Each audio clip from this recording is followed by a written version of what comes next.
पिछले अध्यायों में हमने कर्म और कर्म संन्यास के बीच के अंतर को समझा और यह सीखा कि निष्काम कर्म करते हुए जीवन को कैसे शांति और संतोष के साथ जिया जा सकता है। श्री कृष्ण ने अर्जुन को यह बताया कि कर्मयोगी व्यक्ति जो अपने सभी कर्म भगवान के प्रति समर्पित करता है, संसार के बंधनों से मुक्त हो सकता है।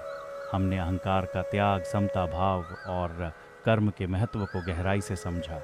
पिछले अध्यायों की ये शिक्षाएं हमें प्रेरित करती हैं कि हम अपने जीवन में एक संतुलन बनाए रखें और कर्म करते हुए भी आत्मा की उन्नति की ओर अग्रसर हों। क्या आपको इन शिक्षाओं से यह अनुभव हुआ है कि कैसे जीवन में संतुलन और शांति प्राप्त की जा सकती है? इन बातों पर चिंतन करने से हमें पिछले अध्यायों के अनुभवों का महत्व समझ में आता है।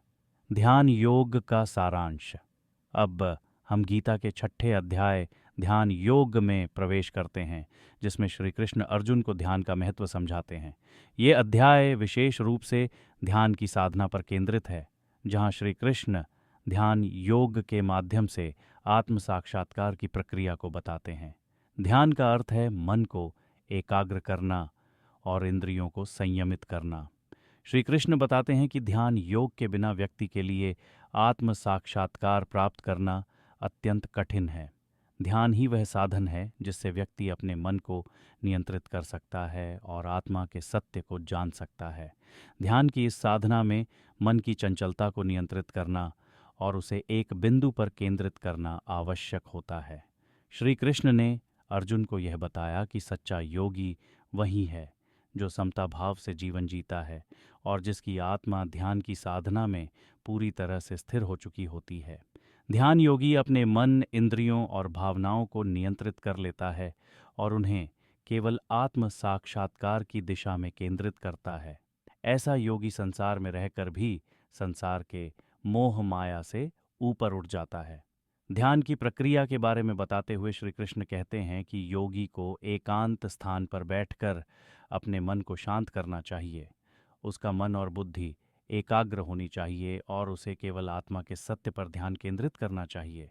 ध्यान की यह साधना एक अनुशासनात्मक प्रक्रिया है, जिसमें व्यक्ति को नियमित रूप से अभ्यास करना होता है। श्री कृष्ण ने यह भी कहा कि ध्यान करते समय व्यक्ति को संतुलित आहार, नींद और दिनचर्या का पालन करना चाहिए, ताकि शरीर और मन दोनों संतुलित रहें और ध्यान की साधना में कोई विघ्न न हो। श्री कृष्ण ये भी बताते हैं कि ध्यान योग के माध्यम से व्यक्ति अपने मन और आत्मा के बीच की दूरी को समाप्त कर सकता है। मनुष्य का मन बहुत चंचल और अस्थिर होता है और ध्यान के बिना उसे नियंत्रित करना अत्यंत कठिन होता है। लेकिन ध्यान की नियमित साधना से मन को शांत किया जा सकता है और इसे आत्मा की ओर मोड़ा जा सकता है। अर्जुन ने श्री कृष्ण से पूछा कि मन बहुत चंचल और अस्थिर होता है, उसे कैसे नियंत्रित किया जा सकता है। इस पर श्री कृष्ण ने उत्तर दिया कि मन को नियंत्रित करना कठिन है, लेकिन निरंतर अभ्यास और वैराग्य, आसक्तियों से मुक्त रहना से इसे साधा जा सकता है। निरंतर अभ्यास ही ध्यान योग की कुंजी है। जो व्यक्ति नियमित ध्यान करता है वह धीरे धीरे अपने मन को नियंत्रित कर लेता है और आत्म साक्षात्कार की ओर अग्रसर होता है। ध्यान योग के अभ्यास से व्यक्ति को परम शांति की प्राप्ति होती है।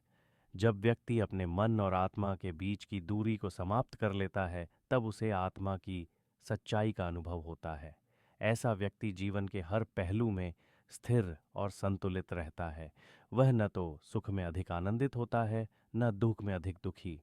उसका मन हमेशा शांत और समता भाव से भरा रहता है। श्री कृष्ण ने यह भी कहा कि ध्यान योगी के लिए ईश्वर और आत्मा एक ही होते हैं। जब व्यक्ति ध्यान की गहराई में जाकर आत्मा के सत्य को जान लेता है, तब उसे ईश्वर का अनुभव होता है। ध्यान योगी के लिए हर प्राणी में ईश्वर का वास होता है और वह सभी को एक समान दृष्टि से देखता है। यह स्थिति व्यक्ति को सभी प्रकार के भेदभाव और द्वेष से मुक्त करती है। अर्जुन ने फिर से श्री कृष्ण से पूछा कि यदि कोई व्यक्ति ध्यान योग में सफल नहीं हो पाता है तो उसका क्या होता है? क्या उसकी साधना व्यर्थ हो जाती है? इस पर श्री कृष्ण ने उत्तर दिया कि ध्यान योग की साधना कभी व्यर्थ नहीं जाती। यदि कोई व्यक्ति इस जीवन में ध्यान योग की सिद्धि प्राप्त नहीं कर पाता तो अगले जन्म में वह उसी स्थान से अपनी यात्रा प्रारंभ करता है जहां उसने छोड़ी थी। ऐसा व्यक्ति अगले जन्म में ध्यान योग की साधना को और अधिक सुगमता से पूरा कर सकता है, क्योंकि उसकी पूर्व जन्म की साधना उसके साथ रहती है। कृष्ण ने यह भी कहा कि जो व्यक्ति ध्यान योग की साधना में पूर्ण होता है वह जीवन मरण के चक्र से मुक्त हो जाता है, उसे मोक्ष की प्राप्ति होती है और वह ईश्वर के साथ एकाकार हो जाता है।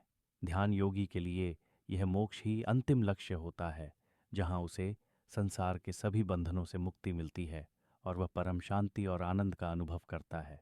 ध्यान योग की यह साधना जीवन में शांति, संतुलन और मोक्ष की प्राप्ति का मार्ग दिखाती है।